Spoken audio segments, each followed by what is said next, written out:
Kontrak seumur hidup. Ya Allah, Engkau telah mengajar aku sejak kecil, dan sampai sekarang aku memberitakan perbuatan-Mu yang ajaib, juga sampai masa tuaku dan putih rambutku.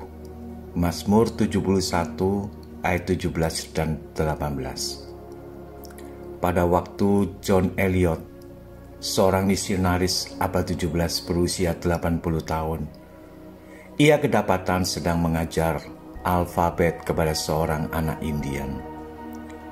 Pada waktu ditanya oleh seorang sahabat, mengapa ia tidak beristirahat saja?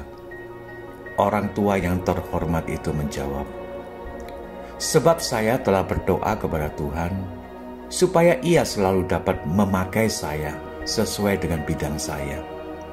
Ia telah mendengar doa saya dan memberi kekuatan kepada saya.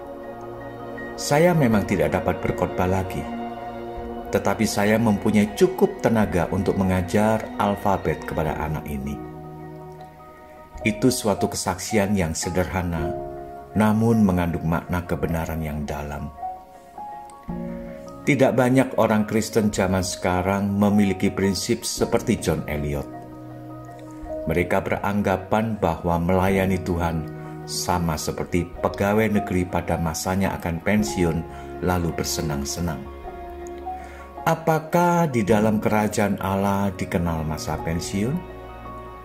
Ya, tapi itu di sorga kelak. Selama kita masih bernafas dengan gratis, dan selama Allah tidak menarik pajak atas oksigen yang Allah berikan kepada kita, maka kita terikat dengan pekerjaan Allah. Inilah yang difirmankannya dalam Efesus 2 ayat 10. Kita ini buatan Allah, diciptakan dalam Kristus Yesus untuk melakukan pekerjaan baik yang dipersiapkan Allah sebelumnya. Jika kita telah dilahirkan kembali dan diciptakan dalam Kristus, berarti kita diwajibkan untuk melakukan pekerjaan baik, berbuah bagi Allah, dan melakukan kehendak Allah serta bersaksi bagi Dia. Agaknya contoh yang paling mudah ditemukan di Alkitab adalah Rasul Paulus. Pada salah satu suratnya kepada Timotius, ia berkata, "Aku telah mengakhiri pertandingan yang baik.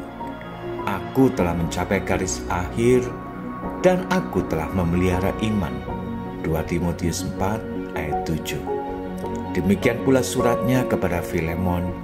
Paulus berkata demikian, "Aku, Paulus, yang sudah menjadi tua, lagi pula sekarang dipenjarakan karena Kristus Yesus." Filemon 1 ayat 9. Bagi orang dunia, berakhir di penjara adalah berita kekalahan.